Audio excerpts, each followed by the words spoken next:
اور آپ کو یاد ہوگا میں نے ایک درس میں بتایا تھا کہ صحابہ میں سب سے چھوٹے قد کے صحابی ہیں، لیکن عجیب شان ہے کہ حضور نے فرمایا ہے کہ ایک ترازو قائم ہو،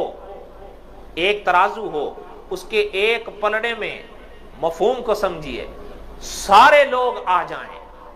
سارے لوگ آ جائیں، وزن یعنی اتنا آ جائے اس پر، مفہوم بیان کر رہا ہوں، اور دوسرے پلڑے میں حضور نے فرمایا صرف میرے ابن مسعود کی پنڈلی آ جائے، یہ پلڑا زیادہ بھاری ہو۔ اللہ کے ہاں یہ مقام ہے ان کا۔ اور کیوں شان بھی تو ایسی ہے، جب حضور نے دعوی رسالت فرمایا تھا اس سمے ایمان لائے، اور خود حضور کا یعنی پانی کا برتن اور حضور کا مصلی لے کے حضور کے پیچھے پیچھے بھاگا کرتے تھے۔ یہ شان کیوں نہ ہو۔ اور اگلی بات آپ کو ایک بتا دوں علمی نکتہ، کہ فقہ حنفی کے جو نماز کے مسائل ہیں نا،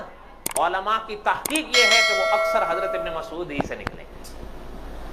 اور اگلی بات یہ بھی سن لیں کہ حضور نے فرمایا کہ اگر تمہیں میری نماز کے مسائل لینے ہیں، میری نماز کے طریقے لینے ہیں، وہ ابن مسعود سے لیں